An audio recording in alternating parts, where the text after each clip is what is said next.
inside. Call toll-free. Hello, and welcome to my show. On today's episode, we'll be looking into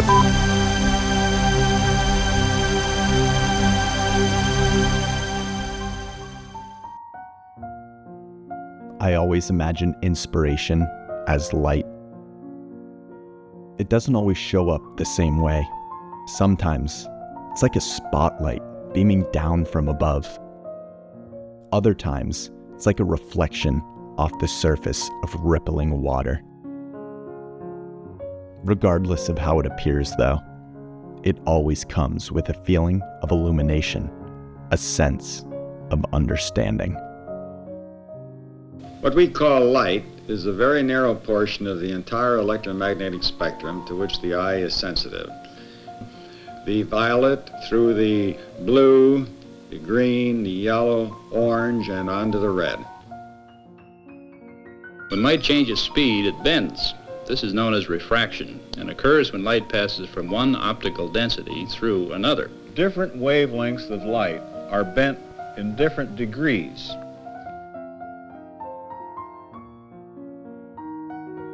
Blue light is bent the most, and red light is bent the least, so that you come out with a spectrum of light. Does inspiration exist within the electromagnetic spectrum? Is it a particle or a wave? Light is neither particles nor waves as we know them, but rather is something which shows some of the properties of each. Light was first thought to be a particle. Later it was thought to be a wave, but now we realize that the 3 became 2. And then, about 30 years ago, modern science, quantum physics, discovered the unified field. The unity of all the particles and all the forces of matter, of creation.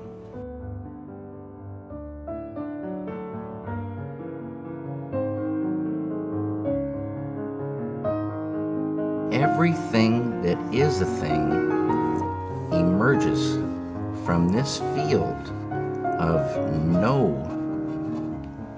thing. Unmanifest it is. Unmanifest.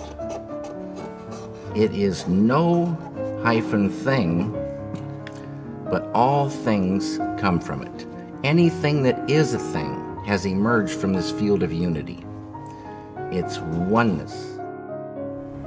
See, I really do think that inspiration comes from a universal field, this creative ether. My issue is I've always tried to explain this, to understand it intellectually. What I've realized recently is that that's not the artist's job. During a moment of inspiration, you get a feeling. It's a full body experience, a complete and utter understanding of what you're supposed to do in that moment. It's a feeling of joy, of bliss. And I had previously thought that the artist's job was to then take that feeling and chop it up into its component parts, to then serve to the audience in a way they can intellectualize and understand. But I was wrong. That's not it at all. The artist's job is to recreate that feeling, to put it into a medium that can translate it for the audience to understand and to hopefully feel themselves. So I stopped with the trying to understand it all and just went with it, chased that feeling, and this is what I came up with. I hope you enjoy. At the borderline of intellect, you transcend. Transcend is the key word. It means to go beyond.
in the bed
di salon, di salcale so.